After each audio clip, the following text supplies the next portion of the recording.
सही है सर। ठीक है, अब जरा तवज्जो से सुनिएगा। देखिए, लास्ट क्लास के अंदर जो चीज आपको कराई उसने आपको सही मानो जिन लोगों ने पहले से क्लास ली थी या जिसने एडजस्टिंग एंट्री पढ़ी थी उन्होंने कोई बहुत बड़ी चीज नहीं सीखी।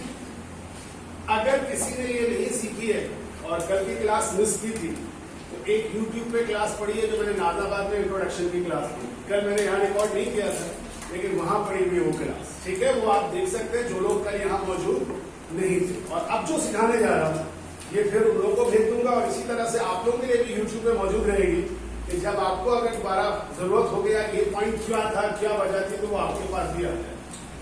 अब सुनिए, कल हमने क्या सीखा?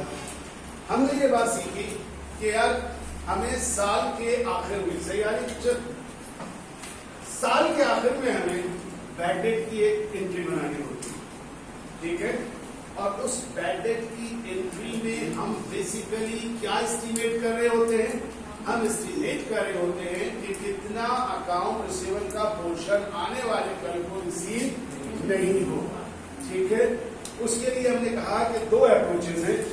एक है आपके पास इनकम स्टेटमेंट अप्रोच, दूसरा है आपके पास बैलेंस शीट अप्रोच।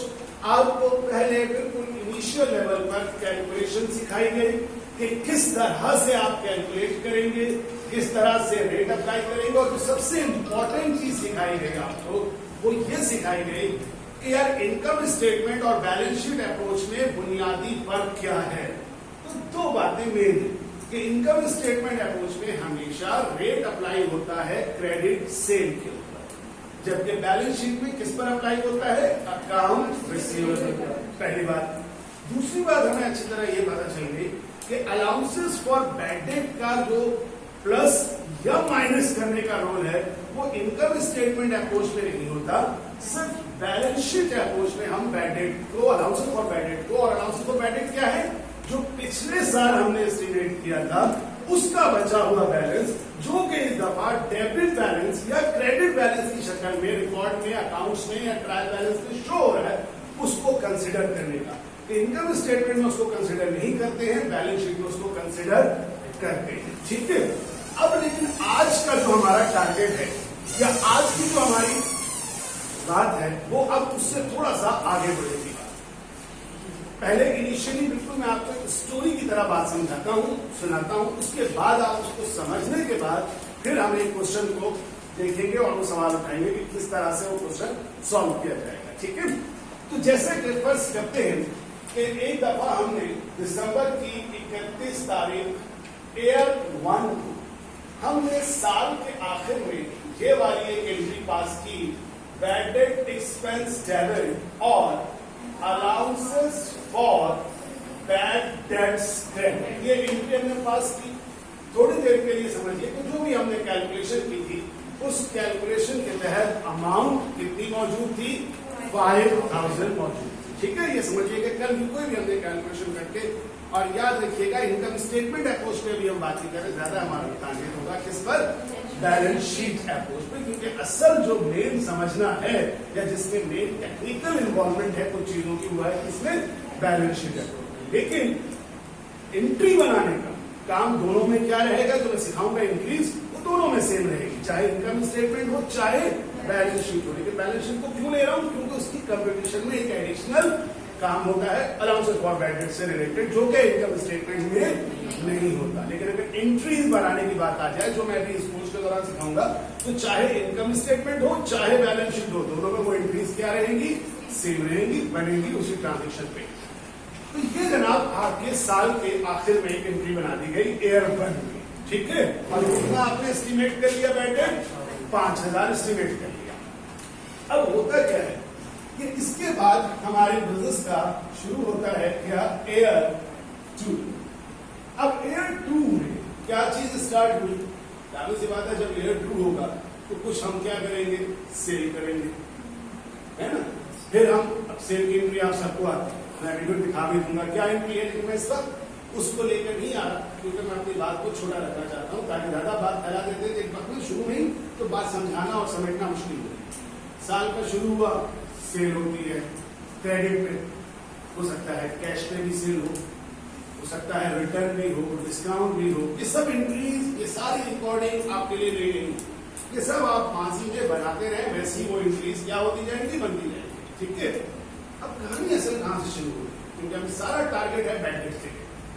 आपको एक ट्रांजेक्शन नहीं मिलेगी, सुनिए क्या कहने लगे कि right of worth less account receivable ₹3,000।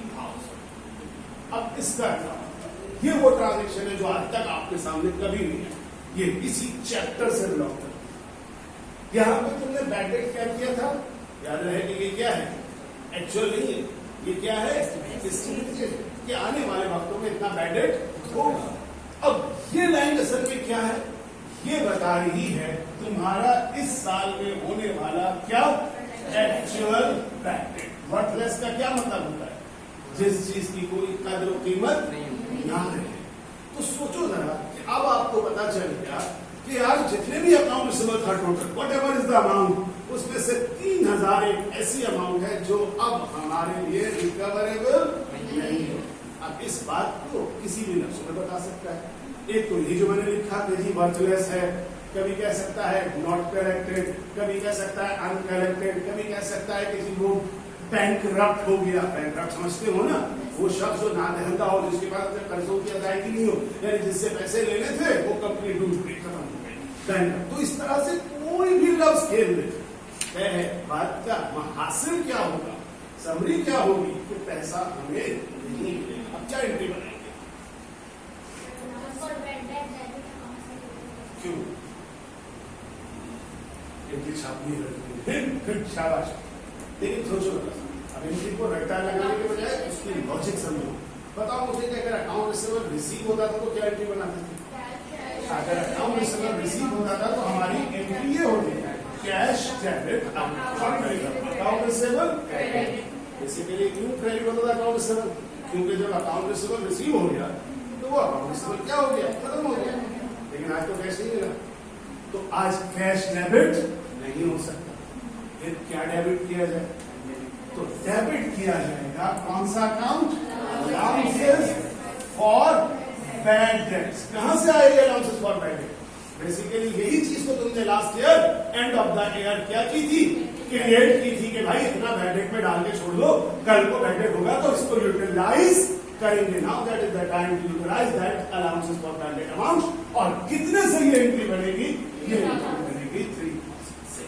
Narration बहुत सिंपल है, वहां लिखी हुई है जो हेडिंग है ना एंट्री के ऊपर, वही उसकी नरेशन है। इसका नरेशन होगी to record account receivable written off. Written off का मतलब बुक से हटा देना। क्यों बुक से हटा दिया, तो कल इसकी बात से लिंक कीजिए कि अकाउंट रिसीवेबल 3,000 नहीं मिलना है, मगर अगर वो बुक में शो होगा तो क्या तुम्हारी balance sheet true and fair view देगी, नहीं देगी। तो उसको वहां से क्या करना है, खत्म करना है। इसी बात को इंग्लिश में कहा गया क्या अकाउंटिंग के लैंग्वेज में कहा गया कि उसको वहां से राइट ऑफ कर दो। बोलो पहली एंट्री याद रहेगी, कब बनाओगे, जब भी बाकी तमाम ट्रांजेक्शन के बीच में ये ट्रांजेक्शन आ जाए जो कि नहीं है बाकी सबके सामने, वो है ये कि वर्थलेस अकाउंट्स।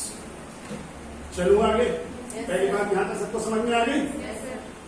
अब जनाबे आइए, अगला पॉइंट इसी चैप्टर में ये है कि आपको एक बात और बताई जाती है।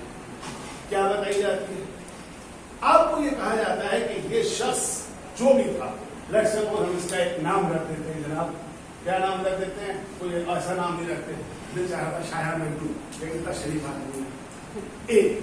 अब ये मिस्टर ए का अकाउंट रिसीवेबल जो हमने राइट ऑफ किया, क्या कर देंगे, यहाँ पे ए का नाम भी लिख देंगे। आप जानते हैं कैसे होता है अकाउंट रिसीवेबल वगैरह के साथ, नाम अगर हो तो नाम मेंशन कर देते हैं। बस कीजिए कि इस ए का किसी वजह से जमीर जाग जाता है, जानते हैं ना जमीर को आप, वाक़ियत है, जिंदा हो जावेद है आपके अंदर, होना भी चाहिए। अब ये जमीर या तो जाग जाता है या आप कुछ डोले शोले वालों को भेज के जगा देते हैं, समझ रहे बात। और उसके बाद वो शख्स अपने वो पैसे जो आपको नहीं दे रहा था, वो पैसे आपको क्या करता है, दे देता है। इस चीज को वजाहत से यूं बयान किया जाएगा कि जी हमने क्या किया है, रिकवरी की है, recovery of previously written of account receivable. इसका मिस्टर ए, कि वो मिस्टर ए जिन्होंने पहले गए थे तो अपने दामन झाड़ दिए थे कुछ नहीं है देने को। हमने बाद में ऐसा किया कि उनके दामन में कुछ कांटे डाल दिए जिसकी वजह से वो देने को तैयार हो। अब बताओ ज़ैनब क्या एंट्री होगी, क्योंकि वो ए है तुम जी हो, जी फॉर ज़ैनब, क्या एंट्री होगी? अकाउंट से डेबिट हो जाएगा और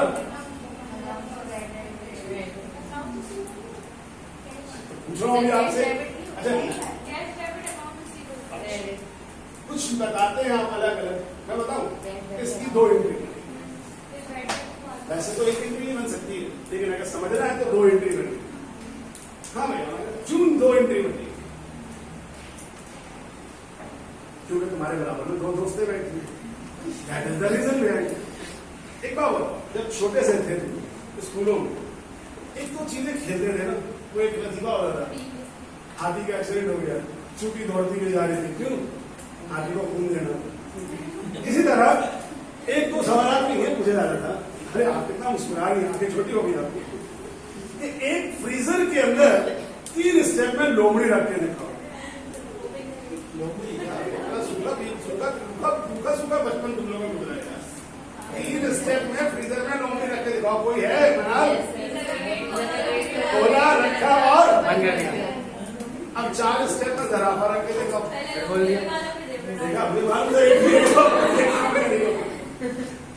अच्छा अब लोमड़ी निकालो की वजह से यहाँ दो एंट्री बनी। क्या मतलब?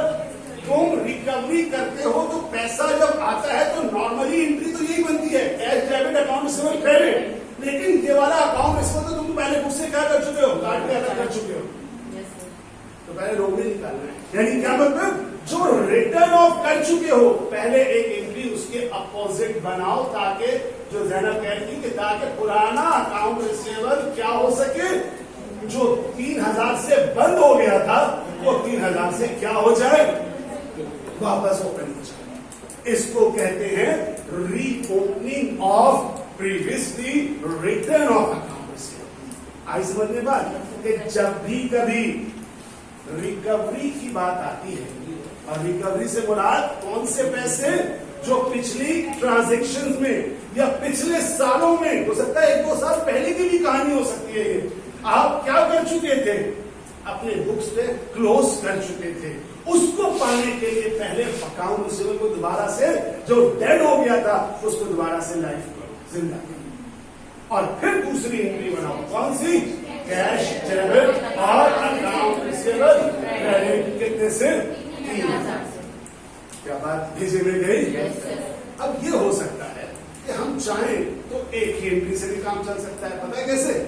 ये वाला अकाउंट रिसीवेबल और ये वाला अकाउंट रिसीवेबल अगर कैंसिल कर दें तो डायरेक्ट एंट्री क्या बन सकती है? Cash debit allowance.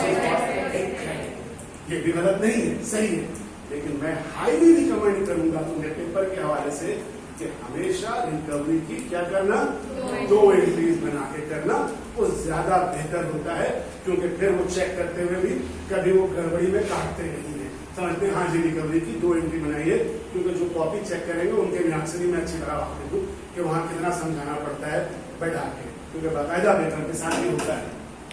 जी कमेंट।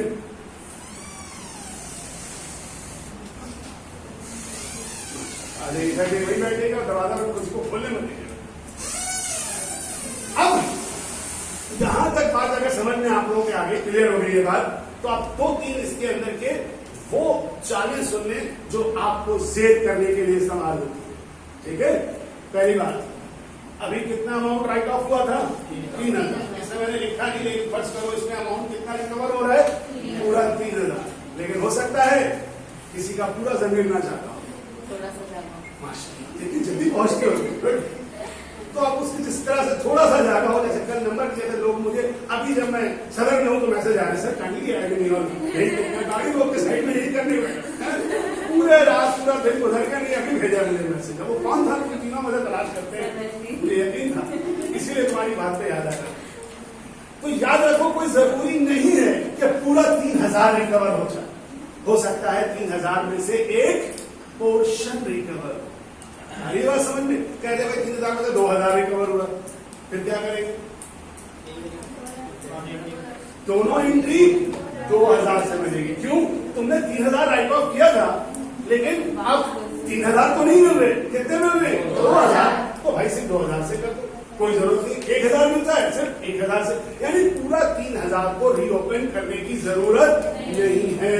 ठीक है, क्या आसान, कल जोर से करते हैं, इसमें नहीं करेगा। आखिरी बात, एक जुमला आया एक दफा, क्या आया? Only 50 पैसा INR could be recovered from Mr. A। क्या मतलब हुआ? 50 पैसा INR रूपी ए सीटी बजाता हुआ आया, तुम पर ठंडी उछाल के देके चला गया। 50 पैसा INR रूपी, 1 रुपए में कितने पैसे होते हैं? 100। तो 50 पैसा का मतलब क्या हुआ? 100 में से 50 पैसे, यानी महाभारतन कहा गया, इसका मतलब है 3000 का आधा, यानी 1500। आई बात समझ में? वो सारा लफ्ज नहीं कह सकते थे, आधी अमाउंट मिल गई, हाफ अमाउंट मिल गई, कह सकते थे 50% मिल गई, लेकिन चूंकि उनको आदत है दूसरा मस्ती करने की, उन्होंने क्या 50 पैसा INR रूपी, बहुत से उन्होंने क्या लिखा था? 50 पैसा, बोला 50 पैसा निकालो, उससे 50 पैसा महाभारतन कहा गया। कोई सवाल को बुला रहा है, बाहर निकालो, तो पैर नीचे रख दो करके उस बात पूछना चाहती हूँ। क्लियर?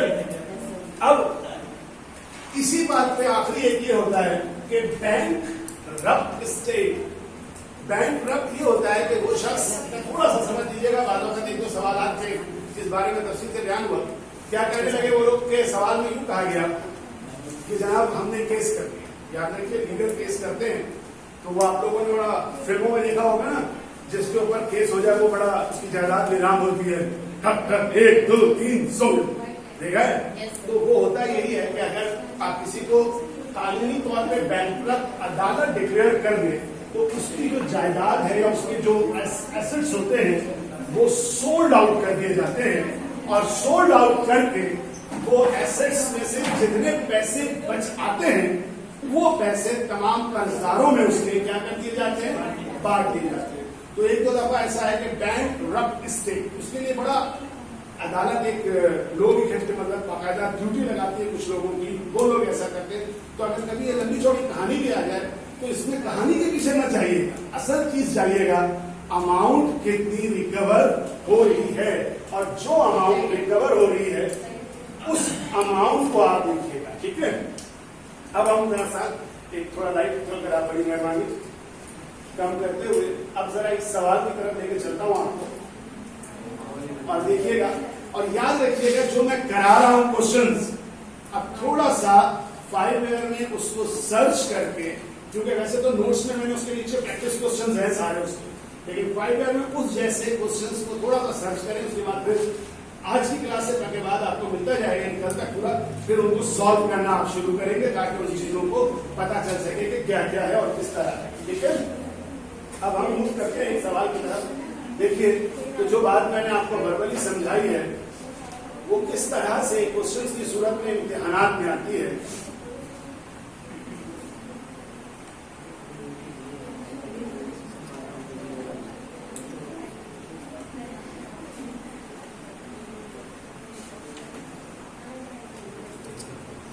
ये है, अच्छा ये जो इसमें अक्सर जो लोग मेरी बुक्स को पहली दफा हैंडल करें वो देख लें, ये जो मैंने प्रैक्टिस क्वेश्चन, खोलिए रजिस्टर खोलिए, थोड़ा सा काम करते हैं, क्योंकि बहुत दिन से आप लोग खाली फिल्म देख रहे थे, ये वाली बंद कर दूं, अजीब सा माहौल हो जाए, सही है। अच्छा खाली हेडिंग आइए, लिखिए H1 कंपनी, सेकंड लाइन में लिखिए जनरल एंट्रीज।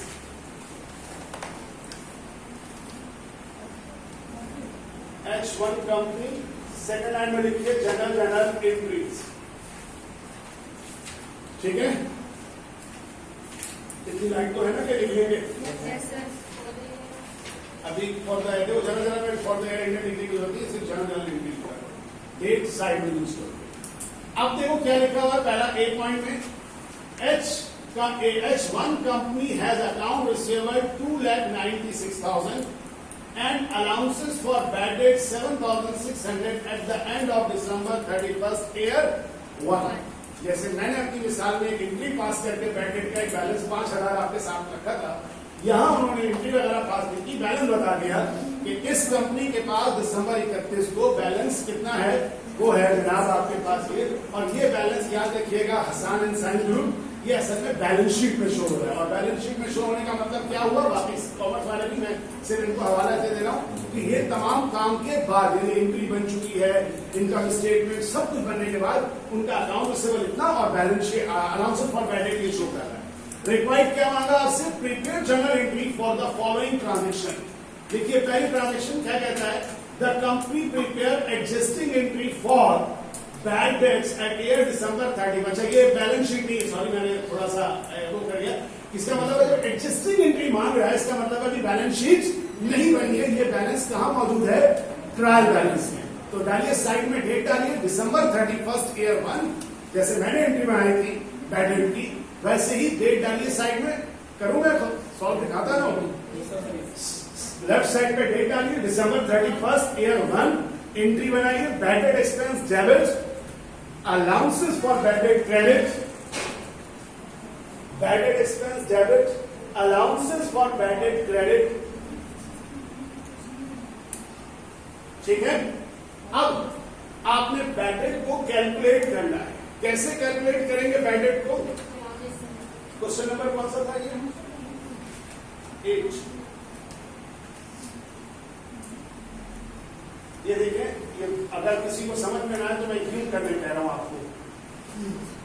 अब ये वाला क्वेश्चन है, ये आपने बेटा कहा गया, बड़े साइड में चला गया, ये मैंने आपसे एंट्री बनवाई, bad debt expense debit, allowances for bad date credit. अब नीचे आप ये हेडिंग डालिए, सॉल्व करिए एक दफा जरा ताकि हैबिट हो।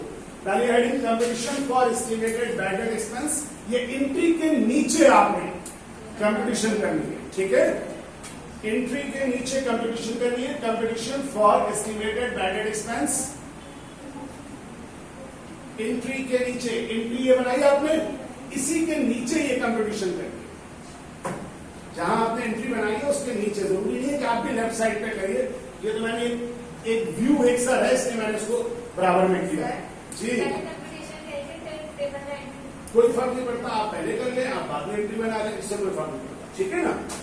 अभी चूंकि मैंने एंट्री पहले बोल दी थी तो फिर मैंने इससे अब अकाउंट रिसीवेबल लिखिए 2,96,000, रेट अप्लाई कीजिए, एस्टिमेटेड बैलेंस आएगा, क्रेडिट बैलेंस लेस कीजिए, बैड डेट एक्सपेंस तक पहुंचिए, पूरा कंपटीशन। लेकिन अच्छा है कि ऊपर देखकर छापने के बजाय जरा खुद से करिए, और जब कर लीजिए तो फिर ऊपर देखिए, लकीर के फकीर मत होइए, ऊपर देखे जा रहे छपे जा रहे हैं, खुद से करने को कह रहा हूँ। सिर्फ इसलिए करते हैं कुछ लोग ऐसे अच्छे प्यारे बच्चे हैं मेरे पास जो नहीं करते। अकाउंट्स पर याद दिए, ये लो क्वेश्चन पे चले जाते हैं।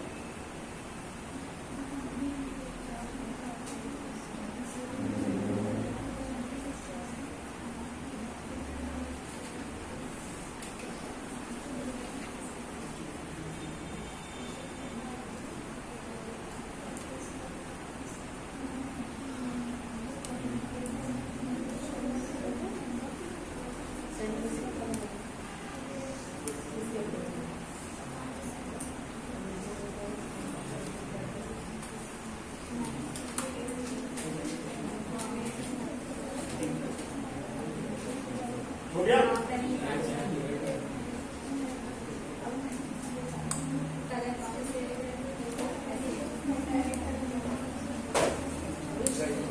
क्रेडिट बैलेंस है।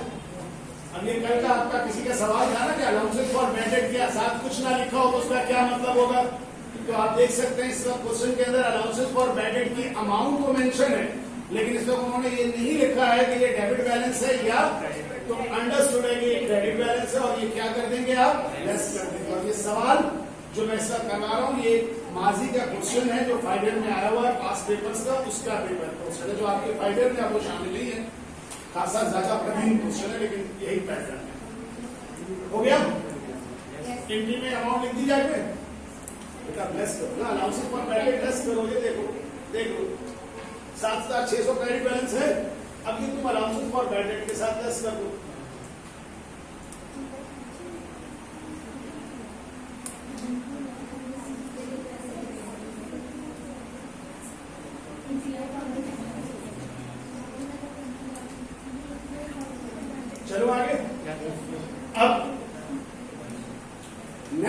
है क्या हो बच्चों, बता यस या नो तो बोलो यार। चलो आगे कितना टाइम मत लगाना, फिर रह जाएगी बात, पूरी कंप्लीट ही नहीं हो सकेगी। अब ये एंट्री बना ली, अब 1 मिनट को इधर बच्चों सब लोग बोर्ड पे लगा।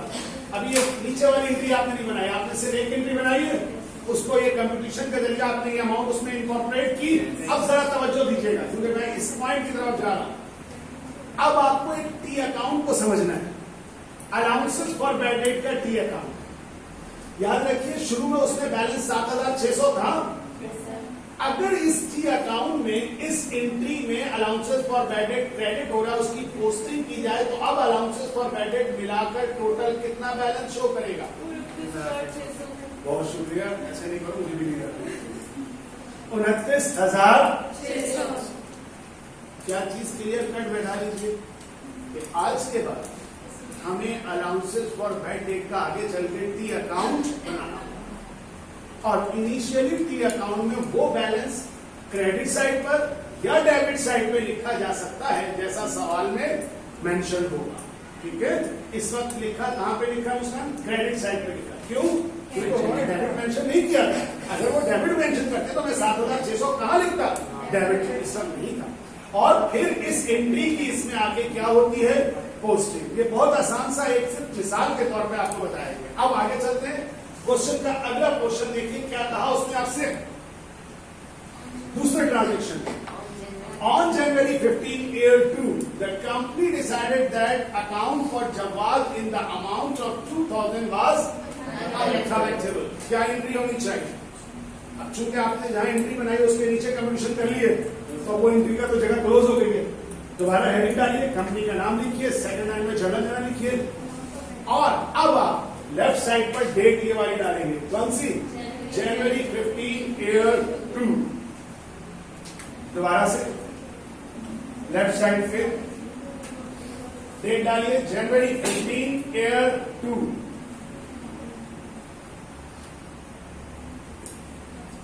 क्या आसान नहीं हुआ? समझ में नहीं आई बात मेरी?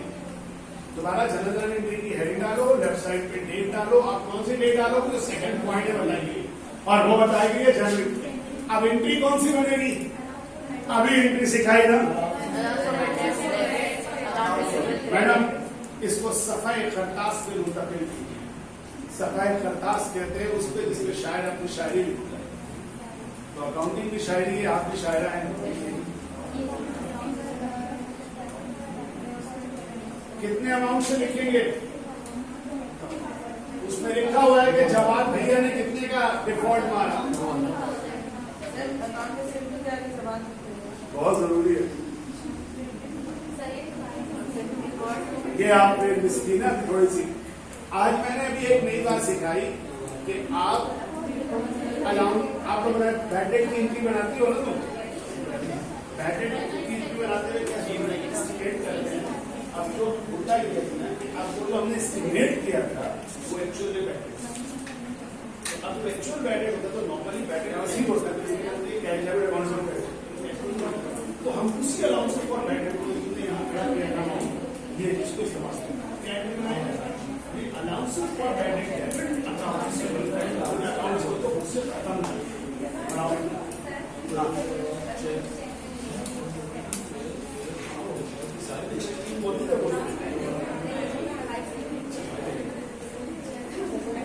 हो गई एंट्री, बना ली एंट्री राइट ऑफ की।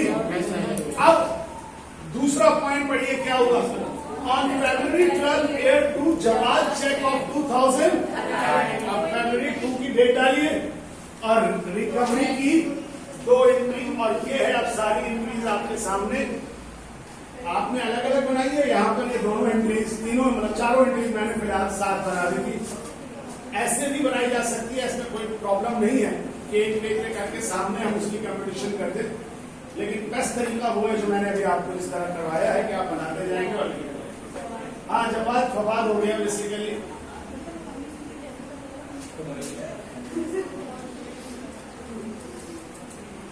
हालांकि जवाब पढ़े देखो कितने आराम से हो जाएगा।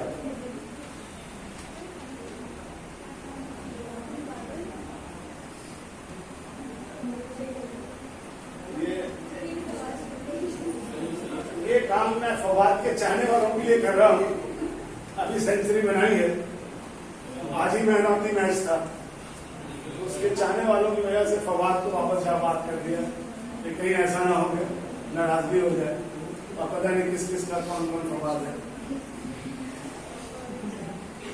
दुख तो जब ही होता है। अच्छा भाई क्लियर, चलो आगे। यार ये मुझे लिखने दे दो तो सब हम क्या लिख दो, कोई लिख रहा है पढ़ा रहा हूँ और तो कुछ नहीं लिखा है ना, पेंसिल से लिखा मुझे क्या लिखा, पेंसिल लिखाओ अच्छी पेंसिल।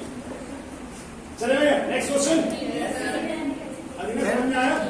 बस ध्यान में रखो तो तुमने मिस किया कि ये रिटर्न ऑफ की एंट्री है और रिकवरी की दो एंट्री होगी, इसके एक अपोजिट और फिर दूसरी एंट्री। अब ये दो एंट्री बनी हुई है, अब इसको पहले इसको आखिर में कोई भी कर ले, जहां पे कैश वाली एंट्री और उसके बाद अलाउंस फॉर बैड डेट, ये दो एंट्री हमेशा रिकवरी की बनेगी, सीक्वेंस हो सकता है। अब एक सवाल छोड़ो यार, पूछो पूछो पूछो पूछो सर वो पेज निकालेंगे हटा दो, टू और फोर वाली एंट्री सेम, कौन सी एंट्री उलट देते हैं ना, टू और बी वाली एंट्री बेटा खास के मैंने चेंज सिखाया कि ये पहले ये वाली एंट्री जो है अलाउंसेस फॉर बैड डेट की उल्टी हो गई है। अच्छा ठीक है छोड़ दो, करते हैं सही इसको। अब जरा बिग पॉइंट है, सही है आपने तो सही किया है ना, बिल्कुल आप अल्लाह के बात से सही करिएगा भाई, वो हो गया होगा ये भी इधर सही। अच्छा एक बात ये हमेशा ध्यान में रख लेना, कहीं ना कहीं ये सोल्यूशन है, उससे बात आया हूं मैं, मगर असल चीजें जो पढ़ा रहा हूं सोल्यूशन के लिए गाइडेंस के लिए, तो अगर मैंने गलत पढ़ाया हो तो फिर चेक करना, इसमें हो सकता है कि थोड़ा बहुत आगे पीछे हो जाए क्योंकि बहुत ज्यादा है इसमें। अब देखो आप दूसरा सवाल जरा गौर से देखना, ये दोनों सवाल इम्तिहान के। H2 company estimate bad debt expense 1% of sales. अब इस क्वेश्चन को मैं आपको 5 मिनट देता हूं, खुद से करिए, बगैर मुझसे पूछे, गो फॉर इट। सर एक चीज पूछेंगे, सवाल अभी कोई नहीं है, इससे मुताबिक कोई सवाल है। पहले बाद में पूछना सवाल मैं तेरे पर आ जाऊंगा, खाने बताना होगा। चलो 5 मिनट दे रहा हूं, शुरू। और हर कोई अपना अपना करेगा, कोई बराबर वाली कॉपी में नहीं जाएगा, चाहे उसके पास पेंसिल डी वाला कौन सा कार्ड छपवा के देना पड़ेगा। करनी है इतना तुम नहीं, जिंदगी से बोलते हैं।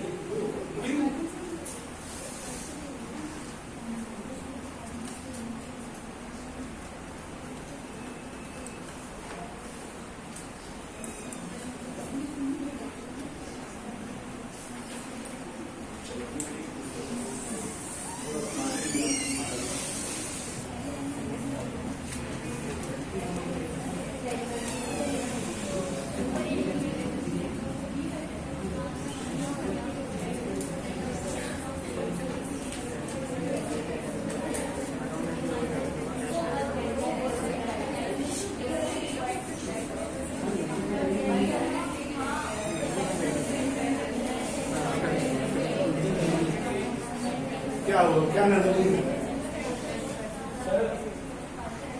फिर आ रहा हूँ तुम्हारे पास आ रहा हूँ, सवाल कोई नहीं पूछना है, करके दिखाना।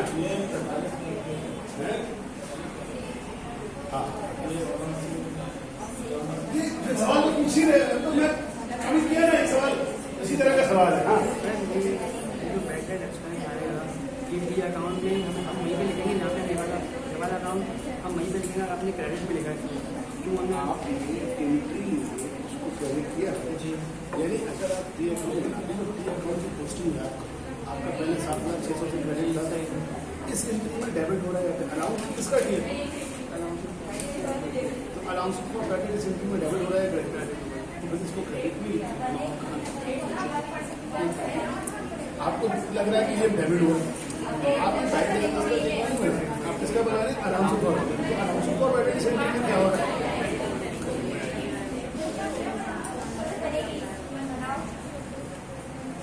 यही बात मैंने आपको बताने के लिए सवाल अटेंड करवाया। देखिए बेटा दो चीजें अच्छी तरह समझिए, जब कोई चीज बता रही हो जा रही हो तो उसको दिमाग में उस वक्त बैठाने की कोशिश, जरा सोचिए कि अभी कल और थोड़ी देर पहले मैं एक बात कह रहा हूं, और कल आप खुद बताइएगा मैं चिल्ला चिल्ला के बात बोल के गया हूं और आज भी आगे बोला, लेकिन उसके बाद भी अगर आप यही काम करेंगे ना तो ये इंतहाई से ज्यादा आप लोगों के लिए मौलिक साबित होगा। कौन सी बात, बाकी सब बातें छोड़ दी। सबसे बड़ी बात, जिन लोगों ने अलाउंसेस फॉर बैड डेट को माइनस प्लस किया है, जरा सोचिए, मैं कल से चिल्ला चिल्ला के और आज भी आते ही पहली बात क्या कही थी मैंने, कि जहां क्रेडिट सेल या इनकम स्टेटमेंट अप्रोच होगा वहां अलाउंसेस फॉर बैड डेट का डेबिट क्रेडिट प्लस माइनस नहीं होगा। आप जरा नोट कीजिए कि जरूरी नहीं है कि किसी सवाल के अंदर लिखा हुआ हो कि ये इनकम स्टेटमेंट अप्रोच है या बैलेंस शीट अप्रोच है। उसमें जब ये साफ लिखा हुआ है कि ये 1% ऑफ क्या है, तो इसका क्या मतलब है कि ये बैलेंस शीट अप्रोच है? कौन सी अप्रोच है? तो सेल्स कितनी है? 45 लाख है, तो 45 लाख के सेल्स का 1% ले लीजिए, 45,000 आएगा। उसमें कोई अलाउंसेस फॉर बैड डेट का ये बैलेंस ना ऐड होगा ना लेस होगा। भी दिखाता हूं, बाकी सब चीजें कोई मसला नहीं, बाकी चीजें आ जाएंगी, लेकिन पॉइंट क्या था कि आपने बैड डेट की एंट्री, भाई बिल्कुल वही ट्रांजेक्शन यहां मौजूद है, सेम, बस फर्क अगर है तो क्या है? फर्क ये है कि इसने कहा था कि बैड डेट एस्टिमेट करो 10% किसका? अकाउंट रिसीवेबल का, जबकि इसने ऊपर लिख दिया कि 1% किसका? सेल्स का। तो फॉरन माइंड में आ जाना चाहिए कि एक इनकम पहले बैलेंस शीट अप्रोच है और ये इनकम स्टेटमेंट अप्रोच है। चेक इट, क्या सोल्यूशन होता है इसका। ये देखिए, ये सेल लिखते, ये 1% अप्लाई करते, ये 45,000 आता, ये एंट्री बनाते bad debt expense debit allowances for bad date credit कितने से? 45,000। एक मिनट समझ मैं बता रहा हूँ, वो कुछ भी होगा अभी उसको छोड़ दो, मतलब मैंने थोड़ा बहुत अभी इसको कॉपी पेस्ट किया था, हो सकता है मैं सही कर दूंगा इसको। अब एयर 2 में वही है रिटर्न ऑफ, फिर वही है रिकवरी, लेकिन पहला और आखिरी बार जिस पर कहानी खत्म हो रही है वो यही हो रही है, क्या?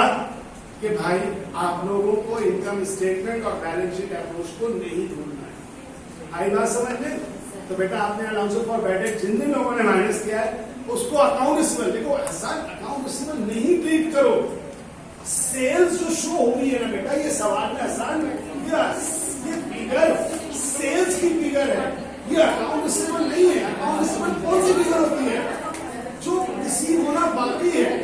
हाँ, ये सही है कि जिस दिन सेल हुई होगी उस दिन सेल और अकाउंट इसमें बराबर होगा, लेकिन ये तो सेल पूरे साल में मुख्तलिफ तारीखों में होती रही होगी और फिर उसके पैसे क्या होते रहे होंगे? रिसीव होते रहे होंगे। तो अभी इतने सारे वर्कशीट के क्वेश्चन किए तो अकाउंट रिसीवेबल अलग बैलेंस होता था, सेल्स का अलग बैलेंस होता था। क्यों? क्योंकि सेल ज्यादा होती थी और उसमें से कुछ कैश में भी हो सकते थे। तो कभी भी इसको ना, क्लियर?